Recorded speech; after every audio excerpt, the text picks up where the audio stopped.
everyone, and welcome to episode 5 of the Rookies podcast. I'm Olivia Sala. We have Anne Lewicki with me, of course. Today's episode is all about women in sport. This has been a very popular topic the last week or so, with Kim Ng becoming the first female GM of a Major League Baseball team. So we'll be discussing that, as well as introducing to you some of our female staff here at Cosmos and the Beast, who are going to share their experiences working in the industry. So let's start by introducing today's guests. We have a familiar face with us on the podcast, Miss Katherine Moroz, who, if you remember from our episode on social media and marketing, is the social media and marketing executive for the Beast's fall internship. So welcome back, Katherine. On the Cosmos side, we have Jasween Kaur, who is the sponsorship and community relations executive here, Laura Shatka, who is our executive assistant, and Rachel Lester, who is one of our account executives for the fall semester. So welcome everyone to the podcast. Thank you for being here.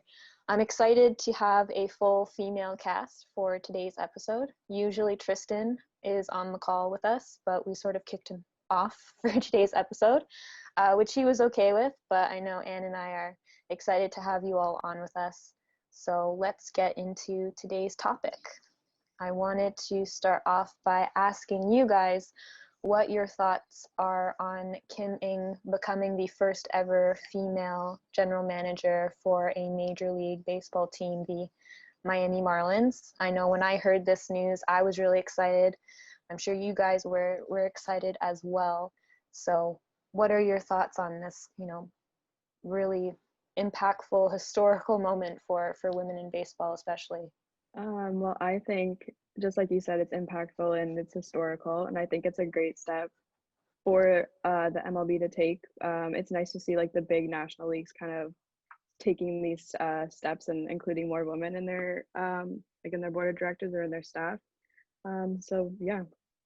I guess I know I was super excited about hearing about that, just because not only is she female, but she does have so much experience, like 30 plus years experience in baseball and working with the White Sox, Yankees, the Dodgers. She's won 3 World Series, and she's accomplished so much. It's just great to see that finally those accomplishments have been recognized, even though she's female, because usually, even though she's done so much, women are often kind of overlooked just because they are a woman. And I know, just hearing about interviews she's done, she's kind of gone into other interviews knowing I'm well overqualified, but I'm not going to get the opportunity just because I am a female. So it's nice that someone finally kind of recognized her accomplishments and gave her that chance.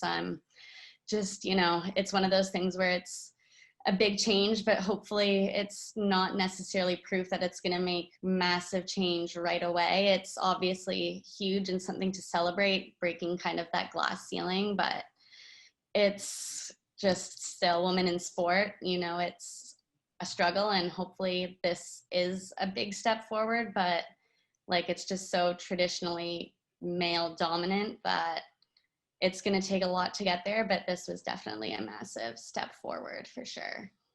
It's a step in the right direction in all sports, in all professional sports. You started to see it in the NHL. You've started to see it now in the MLB. In a lot of other sports, a lot of females are starting to step up and be a part of professional sports more and more, which is great. So it's just exciting to see it happen within the MLB as well. And for me, that's something that is beyond, every time it's been said, I've gotten goosebumps every time someone's even mentioned her name during this call. And I know when I first got the notification from MLB, I went nuts for it, and I was in a public place. As a baseball player myself growing up, this is something that is, I think I texted 90% of my contacts being, have you seen what's happened? This is groundbreaking. Baseball is finally letting women in at this level. So that's something that really inspired me to keep going. But overall, for the rest of you guys, was there something what inspired you to want to work in sports? Did you have a favorite sport? Was there something that really drove you to want to work in the sports industry? For me personally, I grew up playing sports since I was 6, and it wasn't really a specific sport. There's a whole bunch of them, but my main sports were kind of hockey and soccer. And I think for me, and it was also a little bit of my mom, because when I was trying to decide what I want to do with my life, she said she's in business, but she said the path that she would take is a sports business because it's interesting, it's exciting, and it's just something that's different from the basic, I don't know, the basic business world, I guess, just because it's intertwined with sports. So for me, I really wanted to be a part of sports for like my whole life, I guess. Even though I can't play them, it would be really nice to be actually in the industry and working around that. I feel like I'm kind of in the same boat there. I can't play sports anymore for the last couple of years now with knee injuries, playing sports that had caused it. So my first thought was, one, I want to be a part of something and be a part of a big change in sport. And if I can't do that playing sports, I want to be able to do that in the business side and in the business world of sport. So I think that's what kind of encouraged me to jump into it head first. I was a martial arts student as well as a coach, and I did it for like 13 years. And my mom on the other side was a businesswoman, so I was into marketing as well. And this is what drove me into the sports industry, like to have more growth into the field of sports. I came to Canada. I had an amazing experience with ice hockey, and yeah, this is what drove me into sports marketing and entertainment. Like it has a lot of growth and opportunities where we can shine as being women. I guess for me, I took a completely different route than everyone. I grew up competitively dancing, but I always just was a huge sports fan. Like one of my first major sports memories was we took a trip to Florida and my dad just took me alone to a Rays game, and I got to meet some of the coaches. They were playing the Baltimore Orioles, and just every Sunday going to my grandparents' house, like my grandpa had golf on, and like I did a little bit, but I kind of went the poli-sci route, and that was my undergrad. But after that, it was kind of like, what is my real passion? And it was going back to just the childhood memory of sports and always following sports, whether it be football, hockey, golf, baseball, that sort of thing. And I honestly just didn't realize that it was a career option. And once I did, it was like, wow, I can do something I love. And so went the whole post-grad route, and that's how I got in with Cosmos. And now here I am, and happy I was able to kind of find that. But I know, just kind of, I guess, going a little off topic, I saw an article about Tim Hortons launching Barbies that are hockey players. So I was reading through that, and it would just kind of brought me back to this topic where it was like, wow, I wish I had that growing up, because I was a huge Barbie fan, and being able to see hockey players dressed up in hockey gear and kind of knowing that's a path that women can take, just because I guess for me, you never really saw women in sports. So that's probably why I just never realized it was a career opportunity that I could follow and pursue and kind of go with what my passion really was. So I thought that was really cool and wish that existed, back when I was younger. So that's just another exciting thing and another kind of step forward that I think the sport world is taking when it comes to women and recognizing their contribution to sports and their participation in the equality that we have to men in kind of the sport world. Yeah, Laura, that's a great point there with the whole Barbie dolls being hockey players, to the point where society is now realizing these women are role models for young girls, and to the point where it's so publicized and so put out to young girls. But speaking of that, with role models, did any of you guys have specific role models that you had growing up to look into the sports industry, or that really motivated you to want to stick with sports, and why did you look up to those individuals? I think for me, I grew up playing soccer, and I played on one team for my whole career. So as soon as I got out of house league, I played rep, and I stayed with one team throughout that whole career until end of high school. And my coach was a male, but really, really encouraged females in sport and wanted us to grow and learn the industry. And he went on to be a coach for Guelph soccer as well, and really support women's soccer there as well. So I think he's kind of been my biggest role model, just to show that like women in sport are important, and if they're there to support that, if men are there to support that as well, it shows that you have the support not only from the women, but from other men, from other males in the industry as well? For me, there is an Indian boxing female named Mary Kom. She has been an Olympic medalist as well as consecutively winning medals on international levels. She motivated me because I am myself a martial art player and a coach, and how she led her life as an athlete with all the politics happening in the sports industry, and then she being a wife and then having a family as a kid, all the obstacles, they never stopped her from becoming an international champion, and she represented India at like all the championships with the medals. So I guess she was my biggest role model, I'll say, and she's motivated me a lot.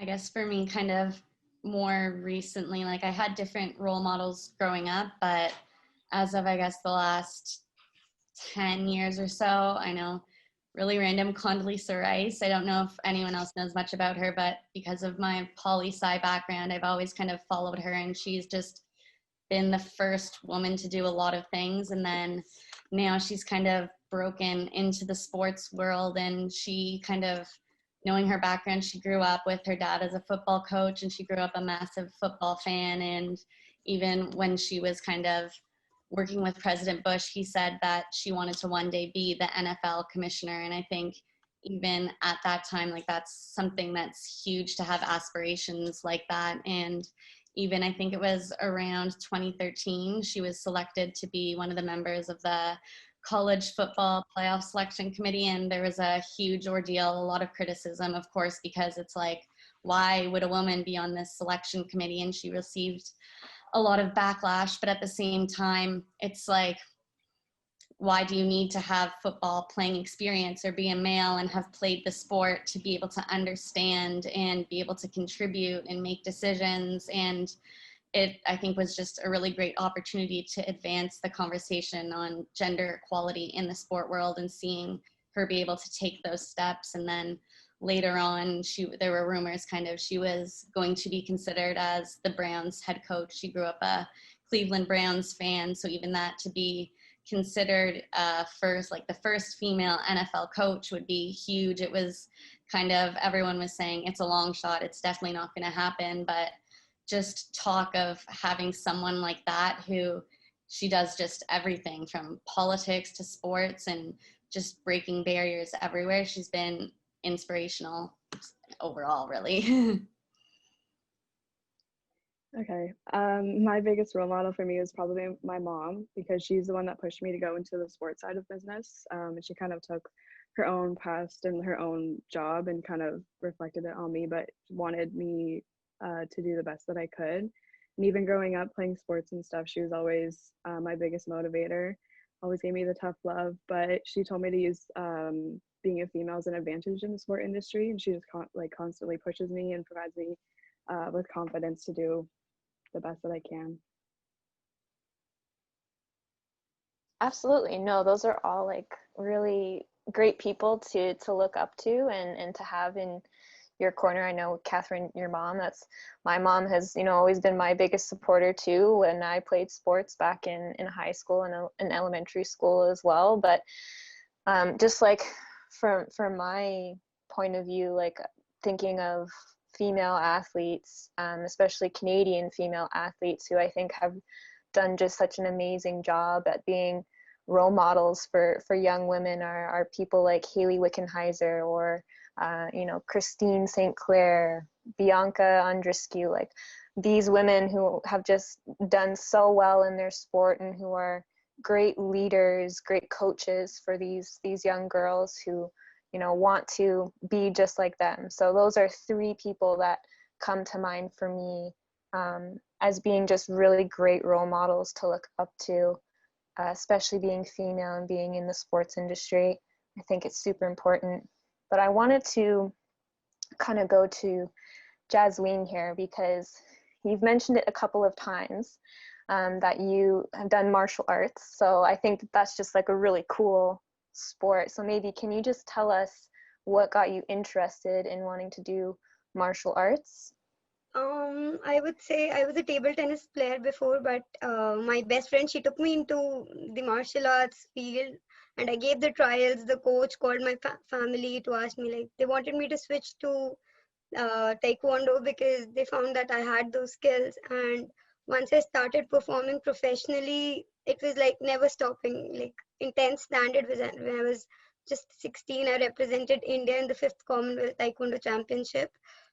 So it was a very big motivation for me that I can represent India. I was lucky enough to have a coach who guided me all the way to that place. But yeah, the journey towards me and martial arts, it's an essential thing for women. Every woman should know, at least for their self defense. You never know on what path you'll you'll meet someone who you would never want to come into your life, and anything unexpected can happen at any time. So yeah, it's very essential for everyone to know what martial arts is, and especially for their own self defense. And do you find that it's more male dominated? And kind of how has this shaped your views on being a female in that sport? I would say back in India, it was equal, like 50-50. Both women and men used to participate in the international championships equally.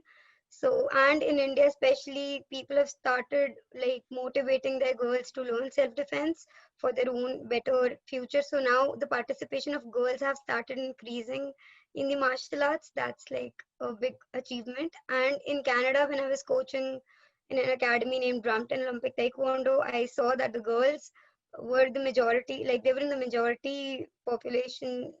It's equal, I would say, not male dominant. I think that's awesome to hear how it's a sport that is really equally balanced like that. It's given females just the same opportunity, which is great to hear. And we all come from really different sort of either sports backgrounds. Laura said you had dance. We all would kind of have that common sports business within there. But overall, like, what does it mean to you to be a woman in sport? For me, I am very happy being into the sports background, because over here I have those skills, and those are being utilized, or I can say I'm being respected as a woman in the sports industry. So I feel very proud of myself. I think it's also just kind of very empowering, especially because I find a lot of time females are underestimated when it comes to different sports. I guess I know, at least with me, I find I'll bring up sports, and often a lot of males just assume, oh, you just like to watch for fun, you don't really know what you're talking about. It's just, you just watch it for whatever reasons, but then you actually come out with all of your sport knowledge and stats and facts, and you know that business side, and they're kind of taken aback, which is, they really shouldn't be, but it's kind of an empowering feeling, because it's like, yes, I do know what I'm talking about, and I am very aware of just like all aspects of sport, and I'm able to kind of, work and hold my own in a male dominant industry. And kind of, I guess, going back to the whole Kim Eng thing, she started as an intern and worked so hard to prove herself, and she has the background to show that, hey, you may think just because I'm a woman, I don't know what I'm talking about, but look at my track record, look at my knowledge, and you just keep pushing away and you can get to where you want to be. So it just shows that if you keep pushing and pushing and pushing, you'll kind of break down those barriers. And it's just a great feeling to know that someone like that can do it, and that the rest of us can do that too if we work just as hard and we're just as capable. Yeah, and kind of going off what you were saying, Laura, like I was going to say empowering too. And being in sport management at Brock, at least in my first year, I noticed we'd have seminars with like 20 people in them, but there'd be about like 3 girls out of the whole thing. So answering questions and like talking in front of a group of guys and knowing what you're talking about has been super empowering, and kind of, it's almost an advantage because there's so little women, at least in that one class. But you stand out almost, if that's the case, right? And I feel the same way at Humber. There's maybe 5 out of 50. There's 5 girls out of 50 guys in a class, and you stand out more, being that one, having that knowledge and sharing your opinions and thoughts there. But for me, like, again, empowering, it's true, it's confidence, it's empowering. But I feel like, especially in Canada, the government and the Ministry of Sport and Tourism, I think they're trying to build women in sport and encourage that more and more. And whether it's women in the business or it's girls playing sports and for participation, I feel like it's to be a part of that right now, especially now that it's a big topic and people are working towards it, and obviously MLB and NHL, they're all working towards that. To be a part of it now, it makes you feel good as well. Like being able to encourage that more makes you feel good. I think that kind of, yeah, with the publicity of this whole thing, Kimming, like all that stuff that we've been referring to, it just kind of shows that there really is no question that women do have the intellect, the mentality to be leaders in sport, to kind of bring something to the table that maybe males don't have. Not saying, like, I believe in everyone's equal, but we can do just as good of a job and bring different things and be just as powerful and make just as much of an impact. Yeah, I think it's really great to hear kind of everyone talked about the empowerment of it, how it's so great how it's on the uprise. There's all that positivity around that right now that we're all feeling. But on the flip side of that, there are challenges that can come along with it. Have any of you guys faced a particular challenge in sport that you've had to overcome? And if any of them, and how did you overcome those challenges?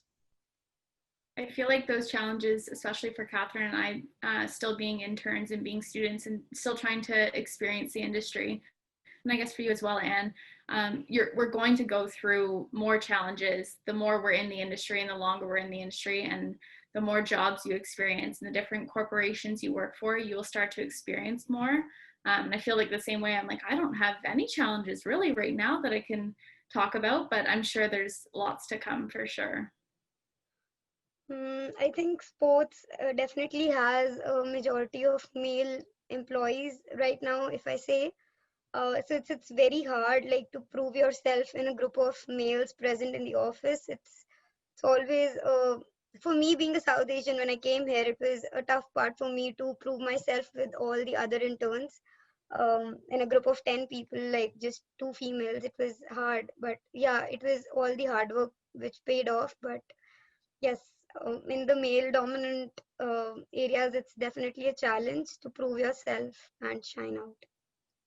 I guess, yeah, kind of agreeing just with that. It's just still, I guess it's with any kind of business or any job and just in life in general, there's still kind of a bit of that gap where it's, as a woman, you need to almost prove yourself and prove your intellect. And it's not the kind of traditional gender roles that used to exist. Now it's women are working just as hard too. For example, I know my brother's doing his MBA, and even the teacher kind of made a comment, well, you know, with COVID, it's more likely the woman kind of staying at home to take care of the kids. And everyone was like, no, that's not how it works these days. So I think it's the same thing in sport, and just proving that everyone is equal. And it's like with the CWHL shut down last year, it's kind of just frustrating to see that female sports aren't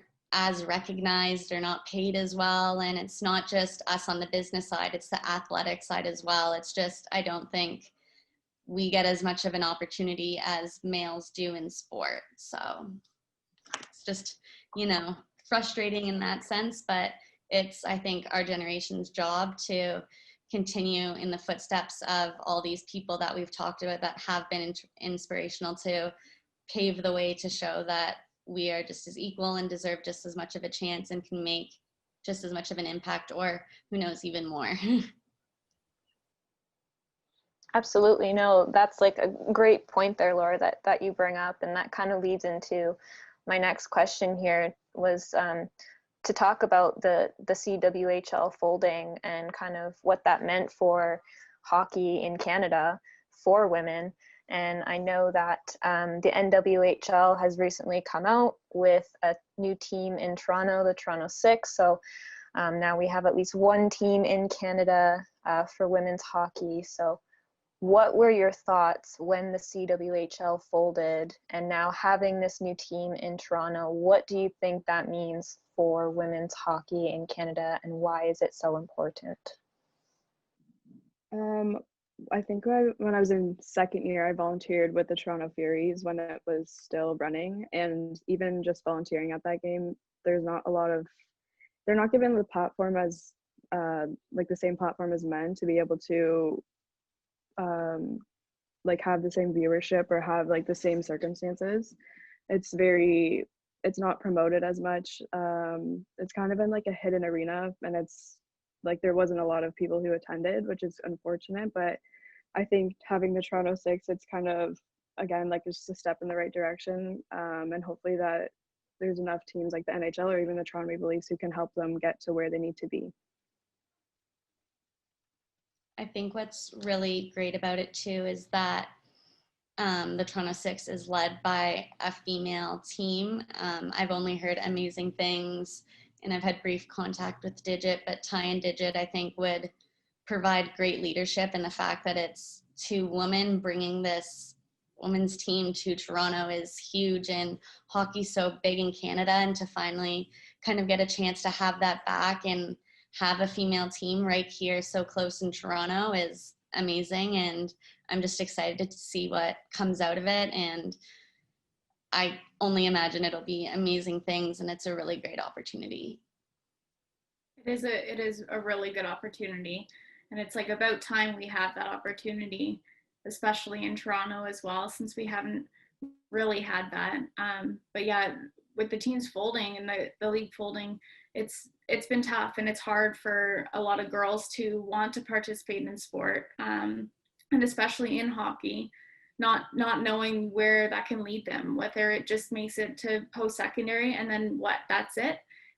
So to have a team now again in Toronto, at least, it gives them hope and to show them that you can do good things in sport, whether you're an athlete or you get into the business side in the area as well, right? I think just it's like female players work just as hard as male players, and it's kind of frustrating. They, like you said, they don't always get a chance to play at the level that players in the NHL do. So I think even just having a team, it steps forward, and hopefully one day we'll be able to have the female equivalent of the NHL, or maybe even just the female version of the NHL. Like, that would be really awesome to see women being able to take those steps, play at that level, make those same salaries, because I know there's a massive salary difference in all sports when it comes to kind of females especially. So really, it's not necessarily fair, but it's working to get to that level and provide women with that opportunity to make, not that it's about money, but it's, you know, it's like you said, why it's frustrating for young girls to get into hockey and be like, I can only make it so far, whereas a young boy going into the sport is like, well, one day I'm going to make the NHL. So it's, you know, one of those barriers that we definitely need to break down. And I think having a team right here, especially in Toronto, kind of one of the big hockey cities of the world, is super exciting and something everyone should embrace and celebrate and really just support all around. Yeah, I think also the past league getting shut down was a little bit of a wake-up call, just to show the real inequality that comes from women playing sport compared to men's sports. So it's good to see now that they're kind of trying to rebuild it. Yeah, for sure. I think also the inequality of just viewership in general. Like, I was talking to Anne this morning about this, where like the only time I ever really see a women's sport is if it's like tennis. Sometimes figure skating is on, you have that. But I really never get to see like women's hockey or, you know, I know women's soccer is a big thing too with the World Cup. Canada is usually a pretty good team there too, but that only comes every so often, right? It's not like it's all the time you're seeing these things. And I know even Anne said that most of the time all she sees is like college sports, right? You only see the women's college sports. You don't see these women playing in professional sport. And again, to go with that, the only way you can see it, or the only way you can see any of the professional leagues, is if you're online searching for a broadcast, right? Otherwise, everyone else flips on the channels on the TV, and there you go. You have all the other options available, right? We need to be able to make those women's sport leagues available on TV instead of online broadcasting only. 100%. And what about Anne? I know you had some things to say about this as well. Yeah, it's like I love the point that even like Rachel said about how we should be able to turn on the TV and do that, because when you look at the stats that came out of the WNBA finals versus the NBA finals, NBA viewership went down while WNBA skyrocketed up. It was something up like 68% or like some number like that. And it's the fact that clearly the trend is there that people want to watch this sport. People want to be able to turn on the TV and watch this, and we just have to make that accessible. Like I grew up playing softball and I love watching softball, but the only time I could ever watch it televised if I was somewhere down in the deep south of the States, turned it on, and I would get college softball watching Alabama play. What I would try and find that up here in Canada, it's near impossible. And if they do, the prices you're paying to get that obscure little channel that may show one college female softball game when football's not on, it's just not accessible. But there's so many people that want to watch it, and if more girls get the opportunity to watch it, it gives them a reason to keep working towards what they're doing. And because if you want to achieve something, you have to be able to visualize it. And right now, young girls can't see these professional women playing, but maybe if they get to see them playing, they'll stick through these sports and not drop off like you see with female engagement in sports. And like I think that's a great point with Rachel made, is that we have to make it accessible so young girls know they can keep moving forward with this into sports. I think kind of going off that too, it was like with the USA women's soccer, was such a big thing when they won, and then it was a couple weeks, like a massive ordeal. Everyone was talking about it, and now it's, you know, fallen back off the radar and it's not really talked about anymore. And it's, why can't we continue to talk about females in sport and the success, and why does it just have to be, oh, this one event, this one time? It's a big ordeal, and then it's okay, back to the regular kind of scheduling NFL, MLB, male dominated sport. So what has been the most memorable moment for you guys in your careers, I guess, so far, or just in playing sports in general? For me, just playing soccer growing up, my biggest memory, and my whole team's biggest memory probably, was being able to win Ontario Cup, because we were the B team. We were always the not so great team, and we stuck together and we worked hard. There was about 10 of us that stayed on the team for a very long time, and we made it to our last season and we won Ontario Cup. And it was exciting to see you grow and be better as a team and stick together and be given that opportunity to show that, sure, we were labeled a B team for 8 years, but it doesn't make us any less than any of the other players on A teams or other rep teams. Okay, well, I think for me, like Rachel kind of said, like I haven't really been in the sport industry that long. I can still, in my last year of school, I still have some work to do before I get there. But I think any memorable moment for me was just winning any kind of championship in hockey, and seeing like the team effort kind of come together, especially in the end when it was provincials. And it was kind of a sad moment because the team was done after that, but just like being with all your friends and working so hard to kind of get to where you want to be is something that I thought was memorable. And it was always a really good time, you know, hanging out with your teammates and going to the hotel and dinner and stuff. So I guess there's been a lot of really great opportunities, especially with Cosmos and the Beast. There's been so many, you get to see kind of a little bit of everything, like from GT20, being able to go onto the field and help out with that and be right there, and knowing that it's being broadcast to millions of people across the world,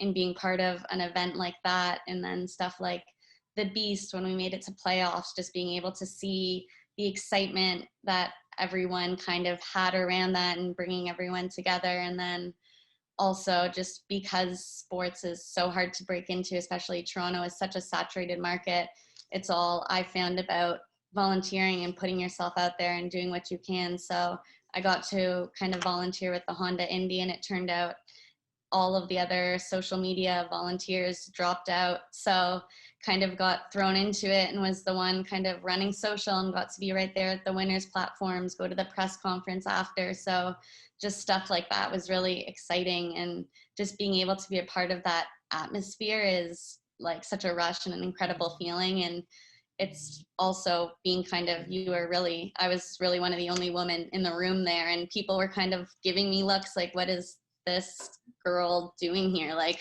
she doesn't look like she belongs here. And granted, I don't know as much about racing or the Honda Indy as others do, but the fact that they trusted me with that and gave me that opportunity and it went well was just a really great feeling. And it was like, wow, I can really do this. Like, I can make it in the world, and I might get a couple of questionable looks and people may doubt abilities, but it's just kind of those steps forward and like those little accomplishments that make everything worth it. And how about you, Anne? Because I know that baseball is a big thing for you. That's your favorite sport. It's what you love to do. You love to talk about it. So maybe you can chime in here as well. Yeah, I've been really fortunate, actually, what both baseball and softball have given to me. Whether, like, I'm fortunate enough, I've won a national championship with softball, and it's allowed me the opportunity to travel places like Texas, Colorado, and meet some absolutely incredible people. But for me, the most memorable came when 2016, I became the first female groundskeeper the Toronto Blue Jays had ever had in 40 years. And I can still remember that first season. We're in the postseason. We're playing Texas over the Thanksgiving weekend. I was home alone that week and my parents were away. And I was so happy. My boss had ordered in Swiss chalet dinner for all of us that night. And we go at the end of the game. It's a close game. And Odor makes a throwing error at second base to first base. And Josh Donaldson runs home, slides. I can remember the head first slide with the hand coming over the plate. And we won. And I remember the horns going off. And with the rest of the grounds crew, I got to run out onto the field.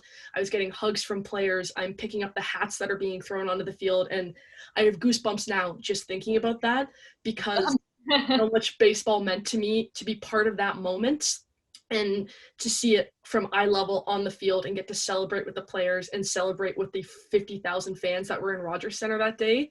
That is something that if I become general manager one day, I don't even think that will be able to outweigh this feeling, because it was my first taste of professional sports. It was my first taste of professional baseball, and it is one to this day. Like, I think if I died tomorrow, I could die happy, because it was such a big moment for me. But for everyone here, is there a specific dream sport you would want to work in? And ultimately, what is your ultimate goal of where you see yourselves working in the sports industry?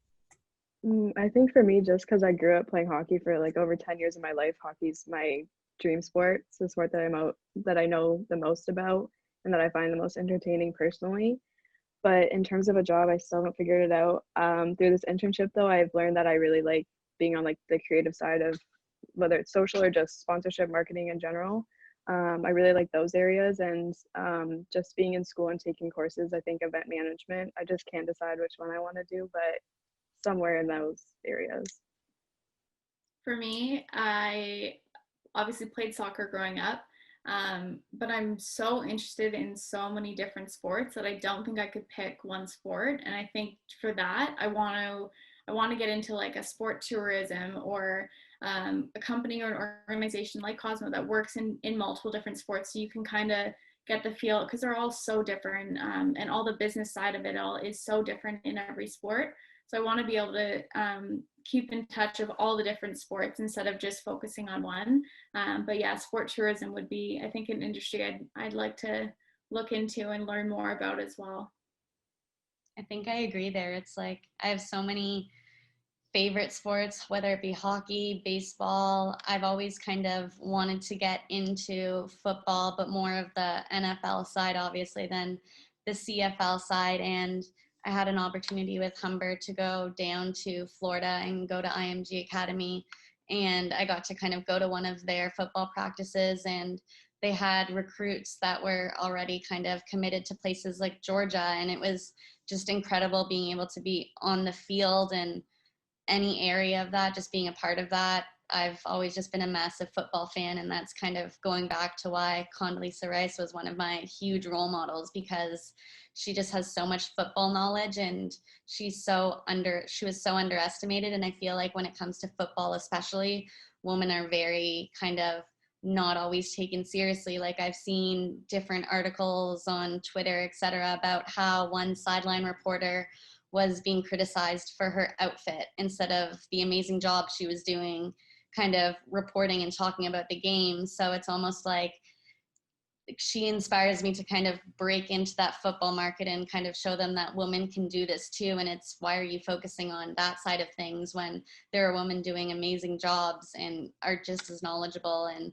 kind of, it would be cool to break that barrier and kind of break into that sport and make a difference and be one of those first people to kind of get in there. So as much as I love all sports, it would be nice to kind of do something different and make a change and take one of those steps and be one of those people who can inspire younger girls who think, hey, football is a guy's sport, but there are all these women who are breaking in and starting to be assistant coaches, whether it be like that sort of thing. So I'd like to get into that eventually, and we'll see where it goes. But right now, just enjoying learning from everyone at Cosmos and getting to work with an amazing team. And it's great that kind of Cosmos and the Beast has such a diverse group, and there are so many just women who are so empowering and work so hard and are so smart, and it's, to be on a team like that is just super inspiring. I think it's really great really to hear how we all come from such different diverse backgrounds. We all have sort of different paths that we want to go in sports after either Cosmos or internships or as we continue on. But in all of your opinions, do you think, like, what do you think it takes for a woman to be successful in sports? I think first, it's the same as what a man needs to do to be successful. It's hard work, and it's persistent, and you have to have confidence. I feel like those three mainly, and for sure, I think hard work first. Anyone with the capability and who's good at their job will get the right role, and it shouldn't be whether you're a woman in sport or a male in sport. It's whoever's worked the hardest for that role. I agree completely. I think it should be really based on just your work ethic and what you bring to the table. And going back to, once again, Kim Ng, she brought so much experience, but she said she was going into interviews knowing, hey, I'm qualified, I should get this, but I'm not because I'm a woman. And it shouldn't be like that. It really should be based off of what you can do for that team, for the league, for the position you're applying to. And I think it's really just work ethic. And unfortunately, I think women still have to work that bit harder to go that extra mile, take that extra step just to kind of break through. But once you do it, it is worth it. Absolutely. Yeah, no, for sure. So one of our last questions here is, in an ideal world, where do you hope to see the role of women in sport in the future? I think we touched on it a little bit as well, having the same professional sport leagues for women and having it broadcast properly on TV, having those successes can only better all women, whether it's in business or it's being an athlete. So I think having those professional sports and having the right pay to go along with that as well, I think is the biggest thing in the future.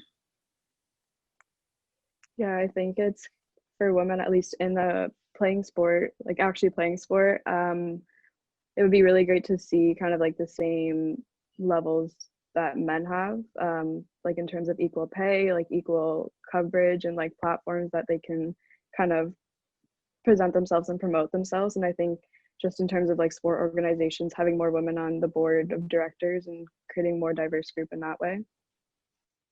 I think I just agree with what everyone else has said. It's being able to kind of see a more 50-50 kind of both male and females working in sports. Same thing broadcasting. You see females and males on your TV, and having younger children be able to see that that is the norm. It is acceptable. It's okay for girls to play sports. Just because you're a girl playing sport doesn't mean you're not a little girl who loves to do other things as well. It's not just a boy thing to want to play hockey. I think it should be inclusive to everyone, and you shouldn't be left out or kind of left behind because you're a woman.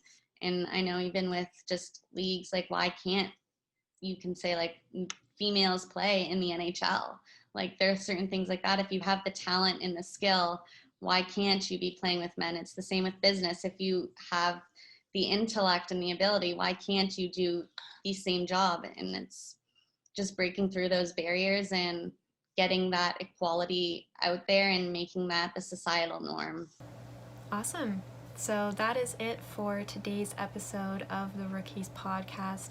Thank you so much to Laura, Katherine, Rachel, and Jasween for being on today's episode. And thank you so much to Anne for being my co-host. If anyone is looking for an internship, Cosmos and Beast are currently hiring students for the winter semester.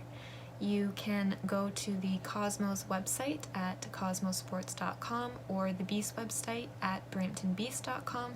You can also get in contact with me directly at Sala at cosmosports.com or Michael Hunter at mbhunter at cosmosports.com. And if you're looking for an internship with the Beast, you can get in contact with Anthony Fusco at afusco at bramptonbeast.com. But that is it for today. Thank you again to Katherine, Laura, and Jasween, and Rachel. Great having you on to talk about women in sport, and keep doing what you're doing. You guys are all going to be very successful in this industry. I just know it.